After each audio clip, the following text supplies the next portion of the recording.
룻기 2장 1절부터 3절까지 특별히 이제 보아스라고 하는 인물이 나오는데 바로 예수 그리스도의 예표가 되어지는 인물입니다. 보아스 예수 그리스도의 예표라고 하는 제목으로 살펴보죠. 나오미에게는 남편의 친척 한 사람이 있었으니 그는 부강한 자요 엘리멜렉의 가문으로 그의 이름은 보아스더라. 모압 여인 룻이 나오미에게 말하기를 이제 나로 밭에 가게 하소서. 내가 누구의 목전에 은혜를 얻으면 그의 뒤를 따라 이삭을 줍겠나이다 하니 나오미가 그녀에게 말하기를 내 따라 갈지어다 하더라. 그녀가 가서 이르러 추수꾼들을 따라 밭에서 이삭을 주었는데 우연히 엘리멜렉의 친족인 보아스에게 속한 밭의 한쪽에서 줍게 되었더라. 나오미가 이제 집으로 돌아오게 되었죠. 나오미에 관련되어서 이제 또 하나 알 수 있는 사실은 죽은 나오미의 남편 엘리멜렉에게 친척이 하나 있었는데 부유한 사람이었고 또 강한 사람이었다. 강력한 사람이었다. 영향력이 있었던 사람이었다라고 하는 사실을 말하고 있습니다. 부유했다라고 하는 것이 이제 땅에 관련된 부분일 테니까 많은 땅을 소유할 수 있었습니다. 그리고 부강하였다라고 하는 그 부분을 통해서 볼 수 있는 것은 또 그 성읍에서 모든 사람이 다 알아주는 사람이었다 그렇게 봅니다. 이 사람의 평판이 4절에 보면 보라 보아스가 베들레헴으로부터 와서 추수꾼들에게 말하기를 주께서 너희와 함께 하시기를 원하노라 하니 그들이 그에게 대답하기를 주께서 당신에게 복 주시기를 원하나이다 하더라.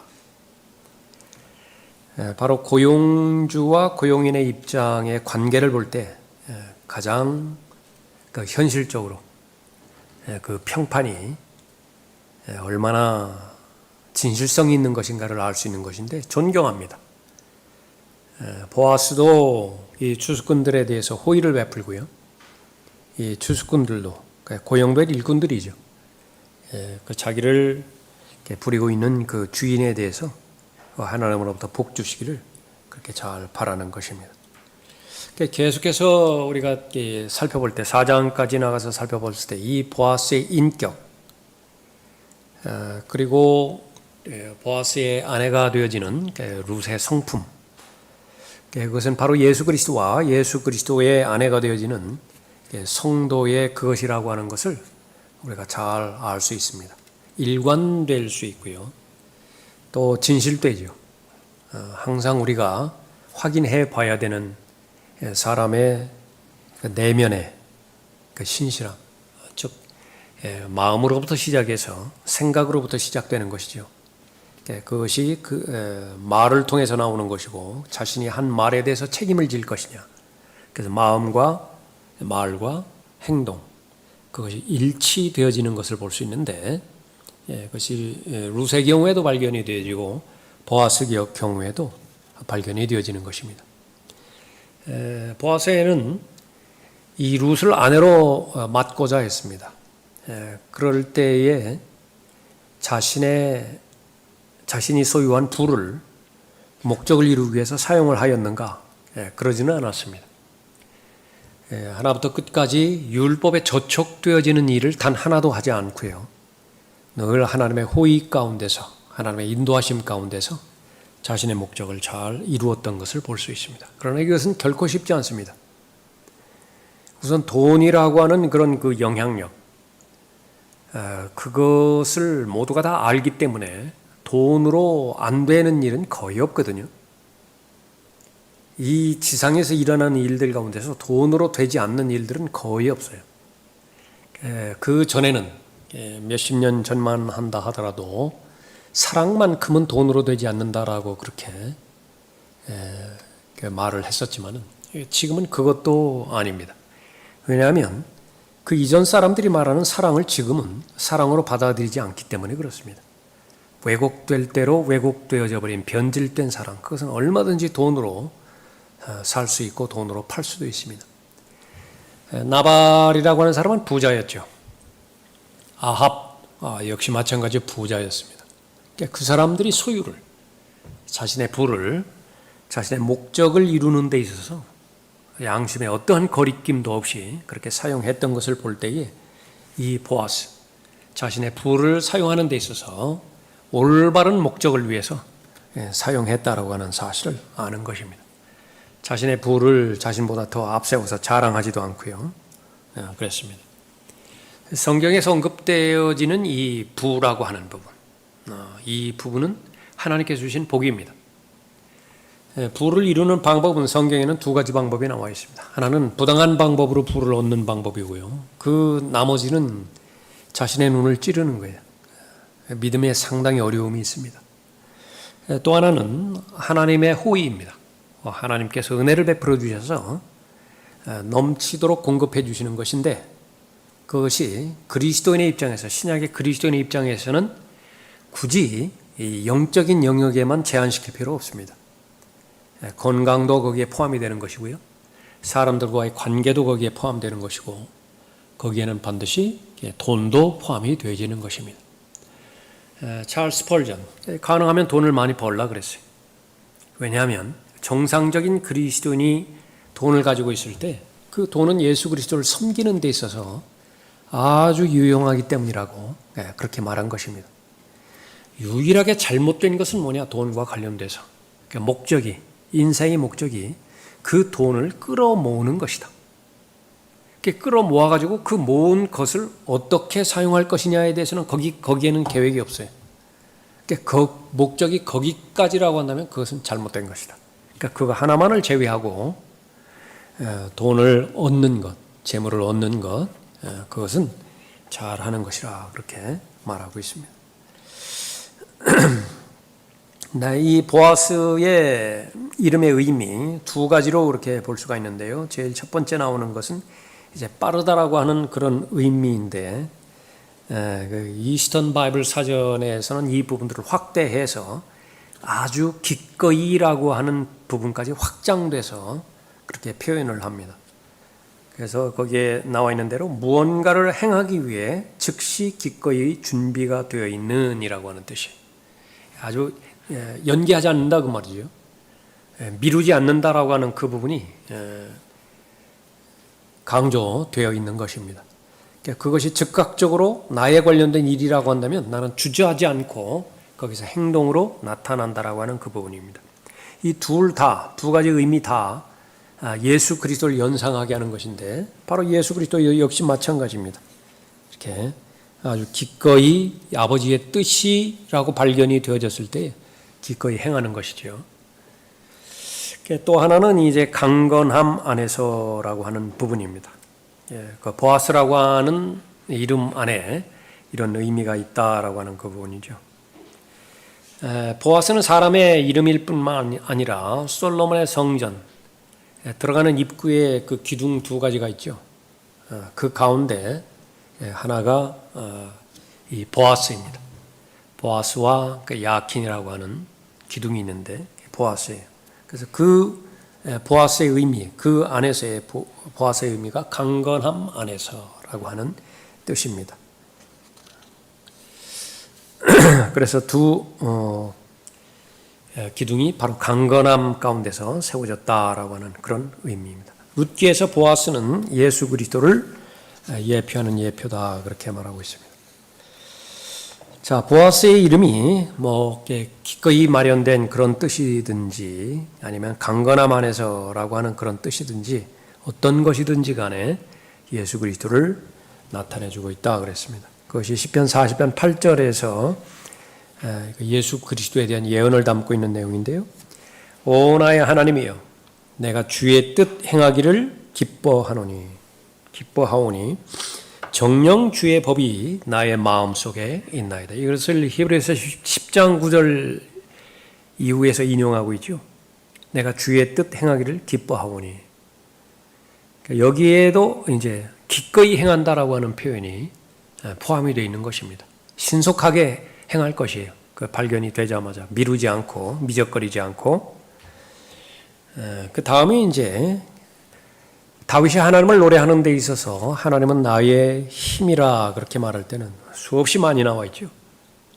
시편에 거기 기록된 대로 시편 18편, 22편, 28편, 31편, 43편, 59편, 62편, 119편, 144편 나와 있고요.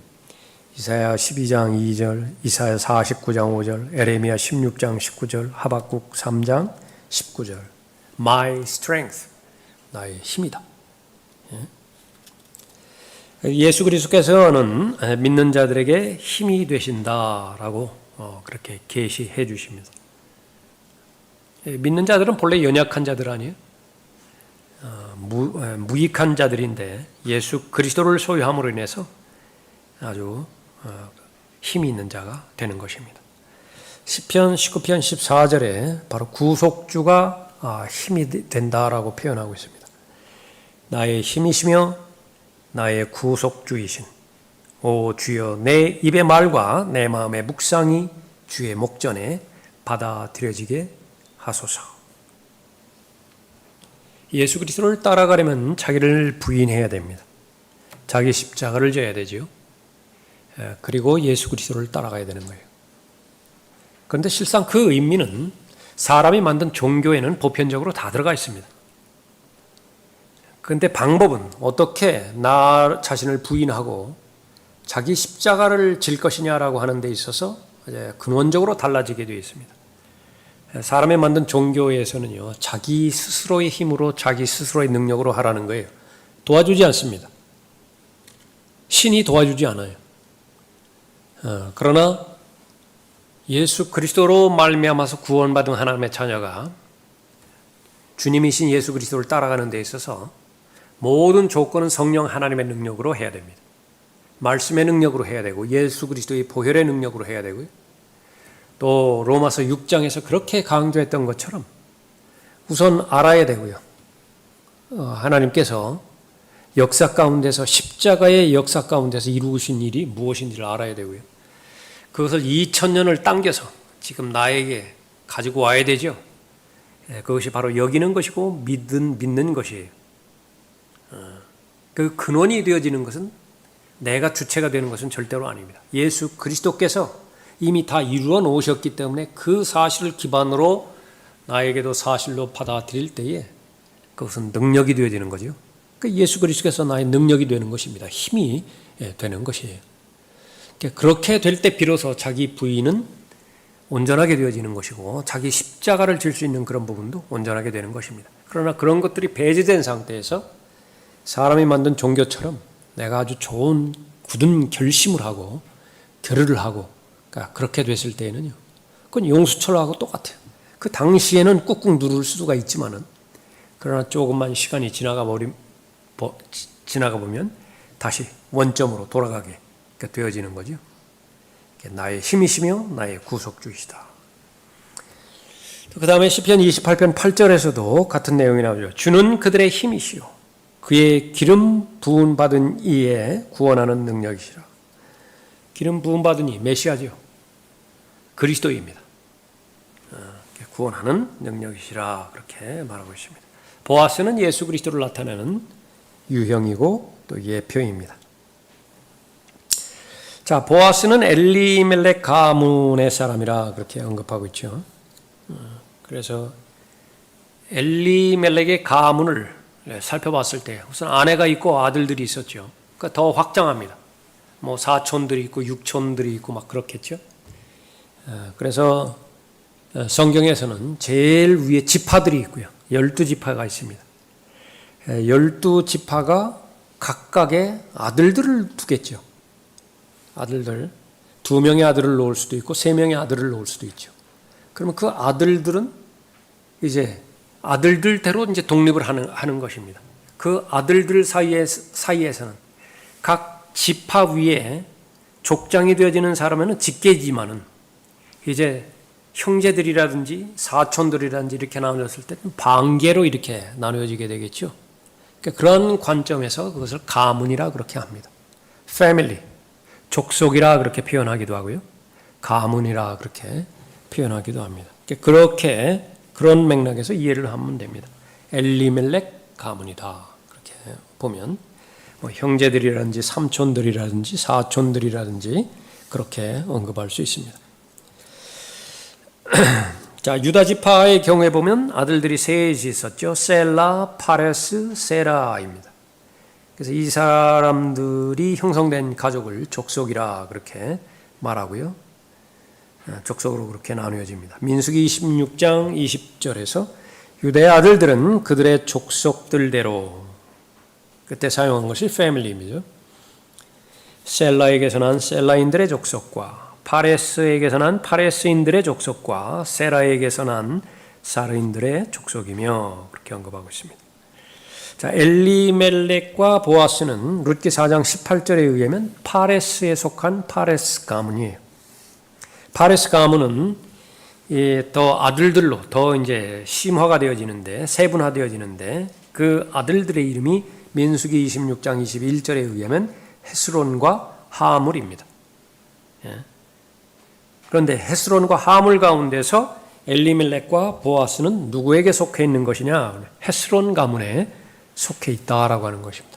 룻기 4장 마지막 절에 보면 이렇게.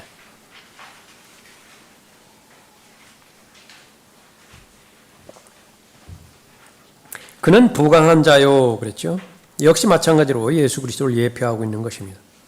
이 부강한 것은 어디에서 나오는 것이냐? 예수 그리스도로부터 나오는 것인데 더 구체적으로 말하면 은혜와 진리예요.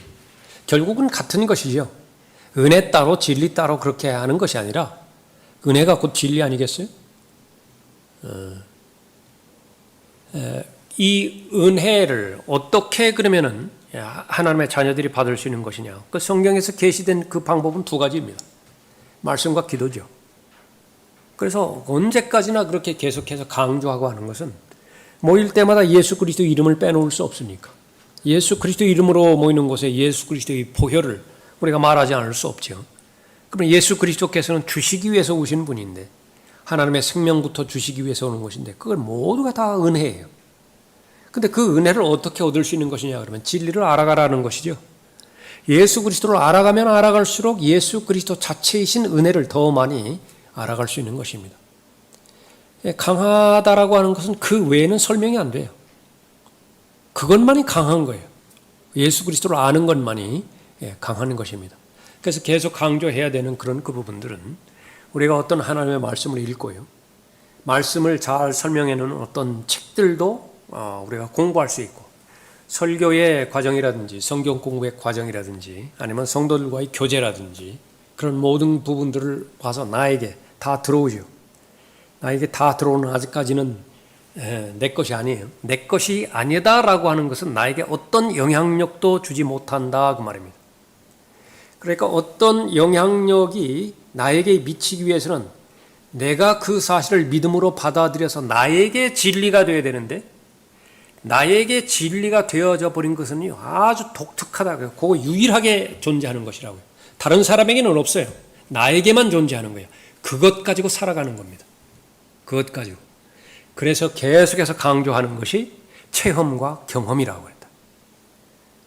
이것을 은사주의자들이 이 말을 은사주의자들이 도둑질해 가서 함부로 사용할 수는 없지만은, 그러나 절대로 빼앗겨서는 안 돼요. 하나님의 은혜는 반드시 체험되어야 되고 경험되어야 된다. 그렇게 해서 바로 예수 그리스도를 소유한 사람, 실질적으로 소유한 사람이죠. 그 사람은 못할 것이 없어요. 죄를 못 죽입니까? 예수 그리스도께서 오신 목적이 죄를 죽이기 위해서 오셨잖아요. 죄를 없애기 위해서. 이 세상은 영적 전쟁인데 마귀와의 영적 전쟁이죠. 그 마귀와의 전쟁에서 승리할 수 없나요? 마귀의 전쟁에서 승리할 수 없다라고 한다면 어떻게? 예수 그리스도의 훌륭한 군사라고 그렇게 볼 수 있고, 예수 그리스도께 헌신된 예수 그리스도의 종이라고 그렇게 볼 수 있겠습니까? 그 예수 그리스도의 영, 그 성령 하나님 아니에요? 진리의 영이시고 거룩한 영이지요. 예수 그리스도를 소유한 사람, 그 사람은 바로 예수 그리스도의 영을 소유한 사람인데, 이 세상이 주는 두려움의 영이 그 사람을 어떻게 하겠어요? 도대체 어떤 종류의 두려움이 그 사람을 좌절시키고 그 사람을 멈추게 하고 믿음의 여정을 그렇게 하겠어요? 그러니까 불가능하다고요. 그거는. 그래서 부강하다, 그렇게 봤을 때 우리의 목표가 되어야 되는 것입니다. 나는 반드시 은혜 가운데서 강한 사람이 되어야 되고요. 또 우리는 부유한 사람이 되어야 됩니다. 부유하다라고 하는 것은 아쉬울 것이 없다 그 말이죠. 부유하다라고 하는 것은 부러울 것이 없어요. 왜? 마음이 중요한 것인데 마음에서 그냥 부러울 것이 없어요. 그럼 그 부유하다. 그러면 그런 그 생각과 그런 마음의 상태만 말하는 것이냐? 아니라고요. 그러니까 여러분의 삶을 지켜본다 하더라도 그건 너무나 분명하죠. 여러분이 걸어서 여기까지 오셨다. 아무리 내 건강이 지금 좋지 않다 하더라도요. 내가 걸어 다닐 수 있다. 그럼 한번 시간 나시면 한번 통계를 찾아보시라고요. 휠체어에 의지해서 살아갈 수 있는 인구가 몇 %나 되는 것인가? 근데 왜 나는 거기 휠체어에 앉아 있지 않은 거예요? 그러니까 뭐라고 설명할 수는 있겠지만 근본적인 이유는 되지 않아요. 난 몰라요. 지금도 침대에서 계속 누워 있어야 되는 사람들이 있잖아요. 그러니까 몇 %가 나온지 그 수치가 있을 거 아니겠어요? 근데 나는 왜 거기에 누워 있지 않는 것입니까? 그것도 마찬가지예요. 뭐라고 설명할 수 있겠죠. 그러나 근원적인 이유는 아니에요. 난 몰라요. 나는 왜 그 침대에 누워 있지 않고 지금 걸어 다닐 수 있는 것인지. 무엇보다도 건전한 생각의 영의 인도함을 받는 거예요. 이건 아주 심각한 것입니다. 왜 누군가에게는 변개된 성경과 그 섭리로 보존된 성경을 이야기했을 때 그 문제보다 더 심각한 문제가 없이 문제시해서 받아들이는 사람이 있는가 하면 무슨 말인지도 잘 모른다. 그 말이. 왜 그런 것이에요? 그것도 설명이 불가능해요. 그 IQ 문제인가요? 그것이? 그러면 내가 도덕적이고 더 다른 사람보다 윤리적이기 때문에 그런 것인가요? 알 수가 없어요. 그냥 할 수 없으니까 거기에 은혜라고 하는 말을 붙일 뿐입니다. 그냥 하나님의 은혜예요.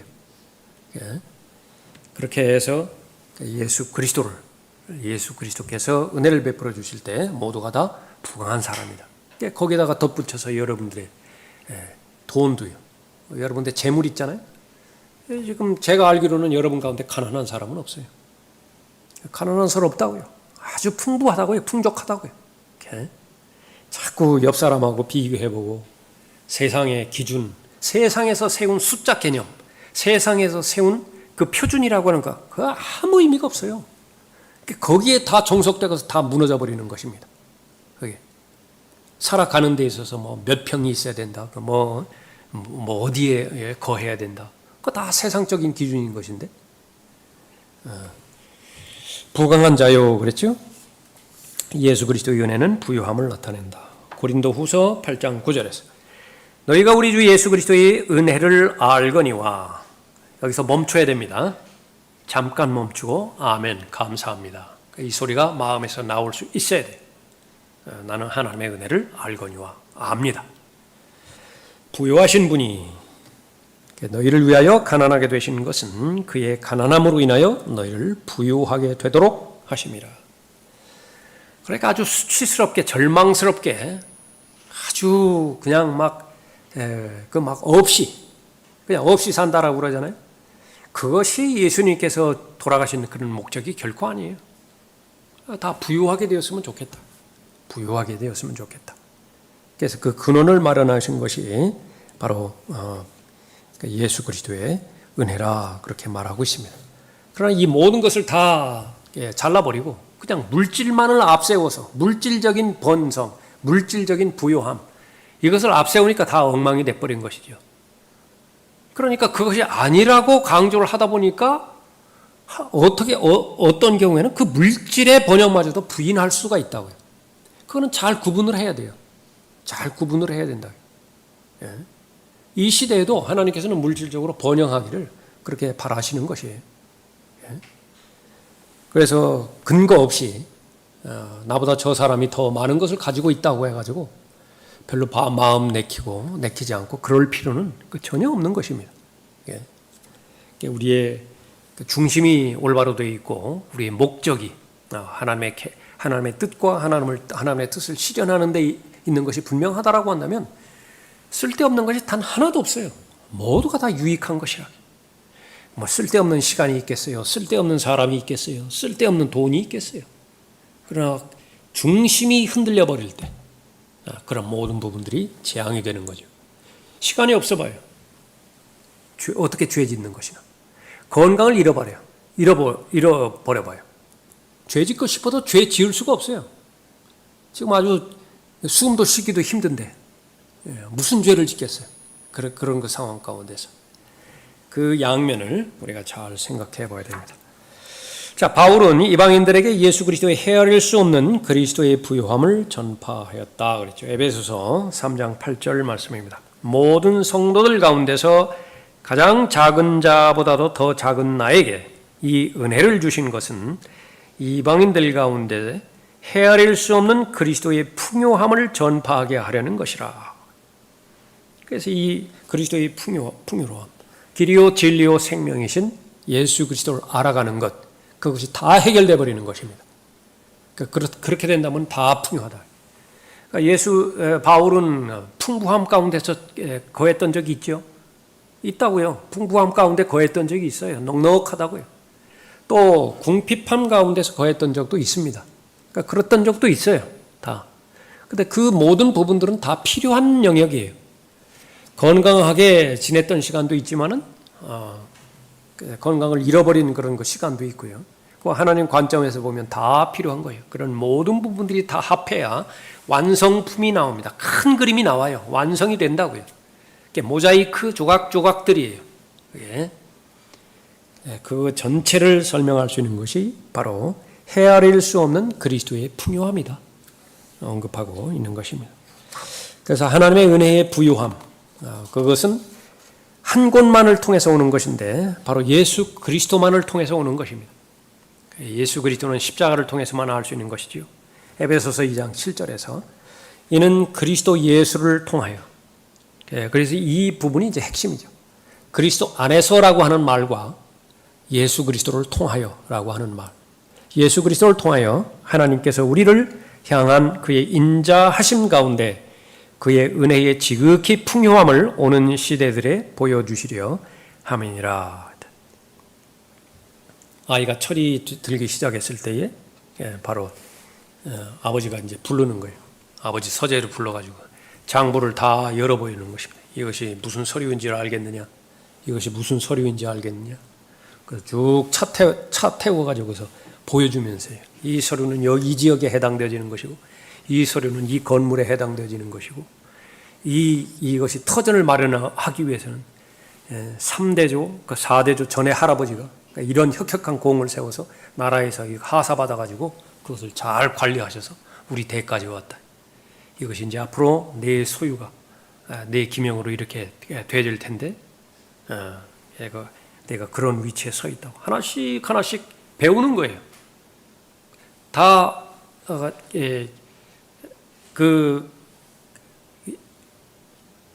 그 은혜의 지극히 풍요함을 누릴 수 있도록 가르쳐야 되는 것이죠. 그것과 똑같은 맥락이에요. 그의 인자하심 가운데 그의 은혜의 지극히 풍요함을 오는 시대들에 보여주시려 함이니라. 그러면 이것이 오는 시대들에게만 해당된 것이냐? 그거 아니에요. 지금 계속해서 지금 현재 내가 두 다리로 딛고 있는 현실을 부인한다고 한다면 오는 시대가 무슨 의미가 있어요? 그래서 바울도 고백하잖아요. 나는 작은 자인데 지극히 작은 자보다도 가장 작은 자였다. 더 나아가면 수많은 죄인들이 있는데 죄인들 중에서 내가 우두머리 죄인되었다. 그럼에도 불구하고 이 은혜를 나에게 베푸신 것, 그건 난 설명이 불가능하다. 오직 하나님의 은혜를 통해서만 지금의 내가 되었고, 하나님의 은혜를 통해서만 하나님과 동행하는 과정 가운데서 그 위대한 과업, 하나님이 아니면 행할 수 없는 그 과업을 나 같은 사람에게 맡겨주셔서 그렇게 행하도록 했다. 그러니까 그 일들이 끝나서 명예로운 소환 명령이 주어지기 전까지는요, 그 사람이 본인이 죽고 싶어도 죽을 수가 없어요. 사도행전 마지막 장에서 배 타고 가다가 배가 깨져버려가지고 다 죽을 형편이 되는데 바울만큼은요, 거기서 확신했어요. 나는 죽을 수가 없어요. 왜냐하면 이때가 하나님의 때가 아니에요. 최소한 바로 로마 카이사 앞까지 가야 돼요. 거기 가서 예수 그리스도를 부활의 증인으로서 증인해야 됩니다. 증거해야 돼요. 근데 그 일은 아직 이루어지지 않았거든요. 역시 마찬가지로 나의 건강이라든지 나의 물질이라든지 이 부분들 다 풍요함 가운데 포함이 되는 것입니다. 자, 그리고 하나님께서는 우리의 필요를 그리스도 예수에 의해 영광 가운데 그의 부요함에 따라 공급하신다. 빌립보서 4장 19절. 그러나 나의 하나님께서 그리스도 예수를 통하여 영광 가운데서 그의 풍요함을 따라 너희의 모든 필요를 채워주실 것이라. 이제 우리가 정리해야 되는 것은 과연 하나님 보시기에 필요가 무엇이냐. 그 부분만 정리정돈하면 됩니다. 이것은 성숙하면 자연스럽게 해결되는 거죠. 성숙하지 않으면요, 자꾸 자기가 원하는 것을 앞세워요. 필요한 것보다 원하는 것이 더 앞선다고요. 하나님 보시기에는 그 필요한 것보다 원하는 것이 앞설 때에는 그 사람은 시간 낭비한다고요. 좋은 기회를 지금 그렇게 사용해서는 안 되는 거거든요. 헌신이라고 하는 좋은 기회가 있는데 그 헌신의 기회를 잃어버렸을 때에 치러야 되는 대가에 대해서 거의 대부분의 사람들이 계산하려고 하지 않아요. 초, 중고등학교 때 그때에는 준비돼야 되는 단계죠. 만약에 그 시기를 내가 놓쳐버렸다.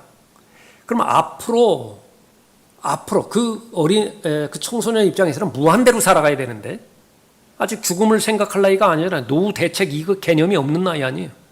앞으로 얼마만한 대가를 앞으로 살면서 치러야 될 것이냐. 이거 계산하지 못해요. 근데 그것을 빨리 계산할 수 있어야 된다고요. 그러면 헛되이 보내지 않아요. 그것은 세상에서 하는 기준이고요. 그렇게 될 수도 있고 그렇게 되지 않을 수도 있죠. 자, 그렇다고요. 그건 하나의 본으로 치고 제껴버리고요. 그러나 틀림없이 단 한 가지 예외도 없이 이루어지는 일들이 있는데 그것은 영적인 영역에 있어서의 하나님의 말씀에 대한 기준이에요.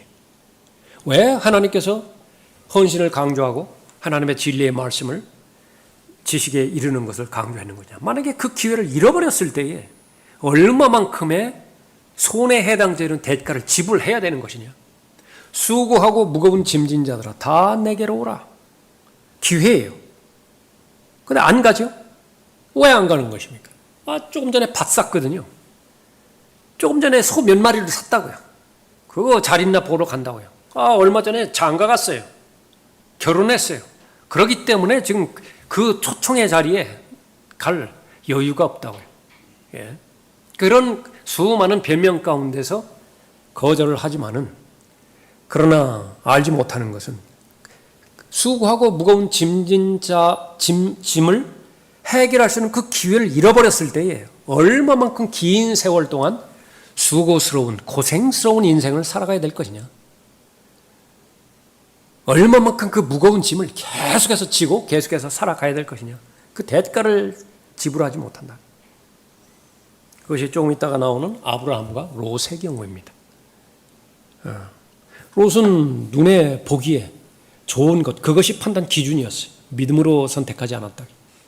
한 번 그렇게 잘못 결정함으로 인해서 얼마만큼 손해를 본 것이냐. 불 가운데서 구출되어지는 구원, 그거 하나만을 제외하고 다 잃어버렸잖아요. 평생 동안 일구었기 때문에. 롯은 게으른 사람이 아니에요. 아주 부지런히 개척한 사람이에요. 그래서 거기에 본토인도 아니잖아요. 이방인으로 가서 주류에 합세한 사람이에요. 미국에서 살기 위해서 그 영주권 얻는 것은 별로 의미가 없죠. 반드시 시민권을 얻어야 된다고요. 시민권 얻었다고 해서 그 주류에 소속되는 것도 아니에요. 나름대로 열심히 살아야 되죠. 근데 그렇게 됐어요. 그렇게 돼서 모든 사람들로부터 평판을 받았는데 하나님에 관련돼서 어떠한 영향력이 있었는 것이냐. 단 하나의 영향력도 받지 못했어요. 그러니까 여기에 속으면 안 된다고요. 우선 다른 사람에게 좋은 행동 양식을 보이고 다른 사람에게 모범적인 삶을 그렇게 살고 그래야 구령자로서의 그런 영향력을 가질 수 있다. 그러니까 대표적인 사람이 롯은 그렇게 살았어요. 사람들에게 잘 지냈고 그렇게 호의를 베풀었고 또 거기 높은 자리까지 올라갔어요. 재판관까지 올라갔으니까. 성문 앞에서 사람들 재판할 위치까지 있으니까. 시의회 의원이기도 했다고요. 그러니까 단 한마디를 했어요. 하나님과 관련돼서. 사위들에게. 뭐라고 돼요, 사위? 우리 장인어른 농담도 잘하셔. 전혀 들어먹히지 않아요. 그러니까 거기에 속으면 안 돼요. 내가 지금 삶의 어떤 부분이든지 엉망진창이든지 간에 내가 입으로 시인할 수 있는 것은 고유 영역이 있고요. 그건 반드시 입으로 시인을 해야 돼요. 그러고 나서 동시에 나는 믿지 않는 자로부터 비난받을 틈을 줘서는 안 되죠. 그런 틈을 줘서는 안 돼요. 특히 돈 문제. 세상 사람들과의 돈 문제 가운데서 거래하는 부분에 있어서라든지 신용을 지키는 부분에 있어서든지 그러니까 그 부분은 잘 지켜나갈 수 있어야 되죠. 헌신하지 않음으로 인해서 또 아브라함하고 자신의 삼촌 아브라함하고 같이 올 때 얼마나 많은 대화를 나눴겠습니까? 아브라함하고 조카하고. 그러니까 같은 믿음이었을 것이라고요. 또 같은 믿음이었고. 그런데 계속해서 세상 가운데서 그렇게 눌러앉고 더 깊이 관여하다 보니까요. 그 관념이 희미해질 수밖에 없었다. 예. 바울이 풍부함에 처했을 때의 그 풍부함 가운데서도 만족할 수 있다라고 하는 것은요, 대단한 배움이에요. 사람이 어쨌든 열악한 환경 가운데서는 하나님을 쉽게 찾을 수는 있어요. 그때조차도 찾지 않는 사람들도 있지만은. 그러나 문제는 산 정상에 섰을 때잖아요. 정상에 섰을 때에도 잘 내려올 수 있는 것이냐, 다른 정상을 향해서 또 올라갈 수 있느냐라고 하는 것은 다른 문제라고요. 일단 물질적인 풍요나 물질적인 안정이 생겨지면은요, 하나님만 보여졌던 그 부분에 있어서 여유가 생긴다고요. 그러니까 다른 것들이 보이기 시작해요. 오락거리가 보이기 시작하고 재미있는 것들이 막 떠오르기 시작하고 다른 사람들이 보여지기 시작하고. 그런데 그런 모든 부분들을 바로 원뿔과 관련돼서 믿음의 창시자의 완성되신 예수 그리스도가 꼭지점에 분명하게 계시고, 그 다음에 내 삶의 규모가 넓이가 넓혀져 간다라고 하는 것은 아무 문제거리가 안 돼요. 그런데 이것이 삶의 규모가 넓혀져 가면서 무엇 때문에 넓혀지지요? 물질적인 풍요가 보장해 준다고요. 그러니까 무엇이든지 마음대로 할 수 있잖아요. 그러니까 이 단순함에 문제가 생기게 됐어요. 집중함에 있어서 문제가 생기기 시작했다. 그러나 나는 그렇게 강한 존재가 아니에요. 하나님으로부터 은혜와 진리의 공급을 받지 않는다라고 한다면 나는 그렇게 강하지 않다고요. 예. 그렇게 됐을 때에 스멀스멀 세상의 요소들이 들어오기 시작하는 것입니다. 그렇게 뜨거웠던 열정이 식어져 가기 시작하고요. 이제 미지근해지죠. 그래서 아주 이제 냉랭해지는 것입니다. 그러니까 그것이 바로 헌신하지 못한 대가이기도 그렇게 했던 것입니다. 자, 그것이 이제 조금 전에 살펴봤던 그 부분이죠. 이게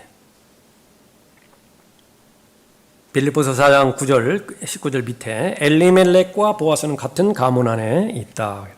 기근이 닥쳤을 때 엘리멜렉은 하나님의 원수들과 살기 위해 빵과 찬양의 집을 떠났고 모든 것을 잃었다. 그러니까 같은 가문에 있지만은 둘 다 양극에 섰어요. 극단적이었다. 보아스는 하나님을 신뢰했고, 보아스에게도 왜 기근이 안 왔겠어요? 그러나 하나님을 신뢰했고, 빵의 집과 찬양의 집에서 기근을 견뎌낸 결과 하나님께서 그를 부강한 자가 되게 하셨다. 간증이죠. 이것이 간증이죠. 하나님을 떠나지 않았더니 보이기는 망할 것처럼 보인다 하더라도 하나님께서는 절대로 감당할 수 없는 것은 시험하지 않으세요. 그것을 통과했을 때에, 그 시험을 견뎌냈을 때에 주시는 은혜, 견뎌냈을 때 주시는 복, 그것의 대상자가 되었던 것이죠. 자, 이것이 롯과 아브라함의 상황이기도 하다. 롯은 가축들을 기르기 위해 소돔의 물이 넉넉한 평지를 선택하였으나 결국은 구원을 제외한 모든 것을 다 잃었다. 반면 아브라함은 롯이 원하지 않았던 곳을 취했고 결국 온 세계, 온 세상을 다 상속받는다 그랬죠. 로마서 4장 13절에서 아브라함이 세상의 상속자가 되리라고 하신 약속은 세상의 상속자라고 내려왔대죠. 약속의 땅만 상속자가 된 것이 아니라 세상의 상속자라. 이 부분을 예수 그리스도께서 교훈으로 주신 부분이 거기 나와 있는 누가복음 17장 33절입니다. 누구든지 자기 생명을 구하려고 애쓰면 잃을 것이요 누구든지 자기 생명을 잃으면 보존하리라. 대전제는 무엇이냐 그러면 예수 그리스도예요. 예수 그리스도를 아는 사람일 때, 예수 그리스도가 자신의 삶의 목표일 때에 그러니까 이런 그 약속이 주어지는 것이에요. 그런데 예수 그리스도를 몰라요. 근데 교회에서 계속 강조만 해요. 자기 부인하라고. 자기 생명을 얻으려고 하면 죽을 것이라고. 그런 사람들은 그 세상에서도 발견될 수 있잖아요. 예수 그리스도와 무관하게 그렇게 죽는 죽음들. 그건 헛된 죽음이라. 사람들은 그 죽음을 기억하고 기릴지 모르지만은. 그래서 누구든지 자기 생명을 구하려고 애쓴다라고 하는 그 부분들은 바로 나를 위하여라고 하는 거예요. 예수 그리스도를 위하여 이르면라고 하는 부분입니다. 자, 이는 보아스의 경우뿐 아니라 룻의 경우에도 마찬가지다. 룻은 베들레헴에 있는 번영 속에서 살기 위해 참된 하나님을 경배하기 위해 모압에 있는 모든 것을 포기한다. 결코 쉬운 일은 아니죠. 자기의 모든 기득권 그것을 다 내려놓습니다. 그리고 나서 하나만 봤다. 시어머니의 하나님 출발했죠. 그 결과 그 성읍에서 가장 부유한 사람과 결혼하는 것으로 해피엔딩이죠. 잘 끝났습니다. 근데 본인도 모른다고요. 그 일이 얼마만큼 영광스러운 일이고 그 일이 얼마만큼 영원토록 기록에 남을 일인 것인지 모른다고요. 죽을 때까지 몰랐을 것이라고요. 죽은 다음에 이제 알았겠죠. 메시아의 계보를 잇는 그런 영광을 차지했으니까 그런 것입니다. 자, 2절에 모압 여인 룻이 나오미에게 말하기를 이제 나로 밭에 가게 하소서. 내가 누구의 목전에 은혜를 얻으면 그의 뒤를 따라 이삭을 줍겠나이다 하니 나오미가 그녀에게 말하기를 내 따라 갈지어다 하더라. 하나님께서 이 없는 사람들, 가난한 사람들을 어떻게 그 가난의 문제를 해결할 것이냐. 이건 아주 심각한 문제이고 본질적인 문제예요. 국가에서 왜 의무교육을 그렇게 돈 들여서 하는 것이냐. 요즘 의무교육이 고등학교까지예요? 중학교까지입니까? 관심 없으세요? 의무교육을 안 시키면 어떻게 되죠? 국가에서 돈 안 주고 안 대주고 안 가르치면요. 사회가 질서가 유지가 안 돼요. 최소한 가장 기본적인 상식과 교양을 가지고 이 사회생활을 하는 데 있어서 저해 요소가 되지 않게 하기 위해서 교육을 시키는 거예요. 국가가 살기 위해서 그렇게 하는 것이라고요. 저소득층, 국가가 깊숙이 관여해서 그렇게 그 생활비 대주고 그러죠. 왜 대줘야 돼요? 그거 안 대주면 어떻게 돼요? 유지가 안 돼요. 폭동이 일어난다고요. 먹을 것이 끊어졌다. 무엇이든지 할 수 있어요. 그 사람의 상황은. 그러니까 그걸 빨리 잠재워줘야 돼요. 그걸 무마시켜줘야 된다. 거기서부터 시작된 것이 복지정책이에요. 그러면 하나님의 복지정책은 무엇이냐 그래요. 그러면 노력하게 하라고요. 다만 그 노력하게 할 수 있는 최소한의 기준, 비빌어덕이라고 그러죠. 비빌어덕. 그러니까 그거는 마련해 줘야 돼요. 그런데 특히 좌파 진영에서, 이 진보 진영에서 말하는 것은 그 자체를 다 없애버린다고. 그냥 100% 무상이라게 무상. 그건 그 더 혼란만 시켜. 어떻게 할 수 있는 것이냐. 하나님은 그런 방법 안 쓰신다고요.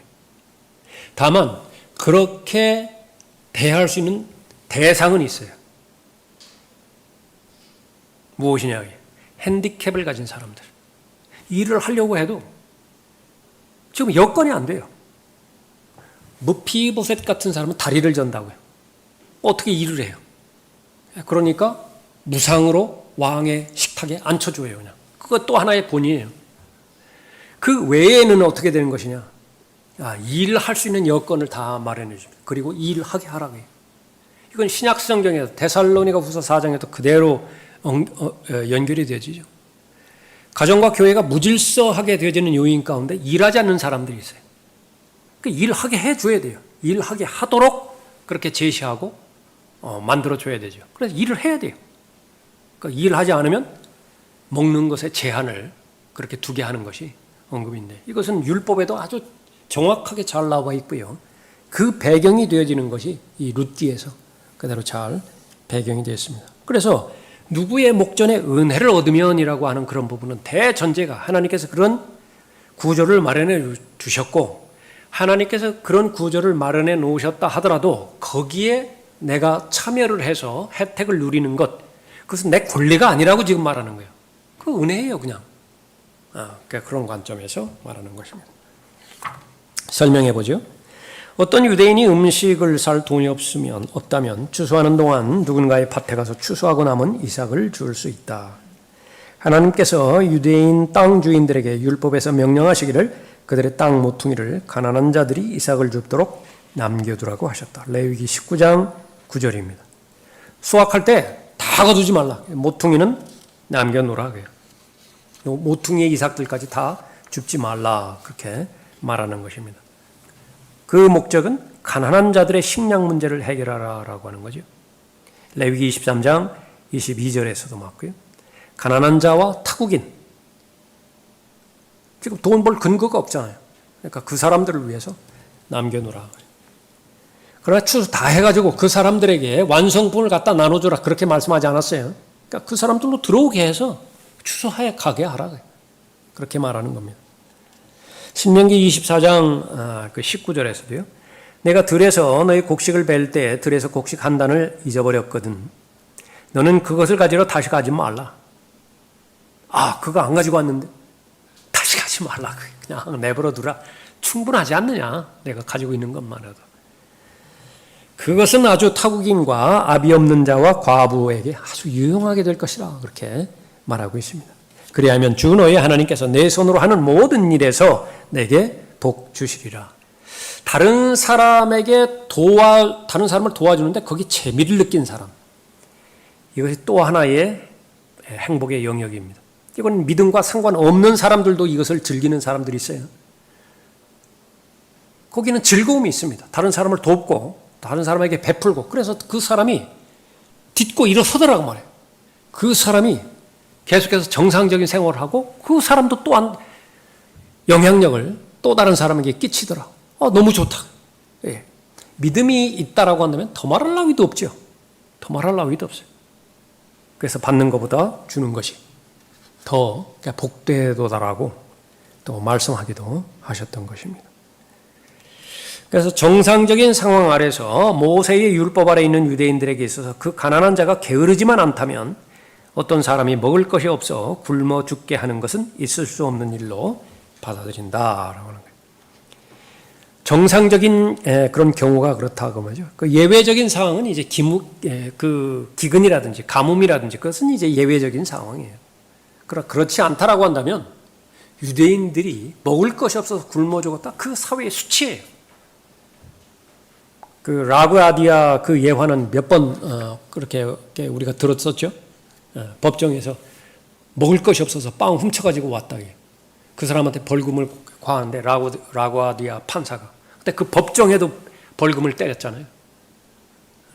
얼마나 사회가 엉망이면은 그 사람이 먹을 빵이 없어서 그렇게 굶어 죽게 만드는 그 사회에 그렇게까지 버려들었냐. 그래서 법정에다가 벌금을 그렇게 매겨서 그 죄인에게, 그 피고에게 그렇게 주었던 그런 부분이죠. 같은 원리입니다.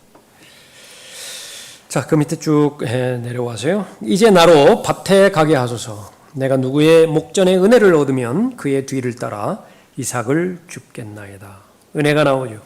은혜, 한마디로만 부당한 은혜 기억해야 됩니다. 은혜는 부당해요. 부당합니다.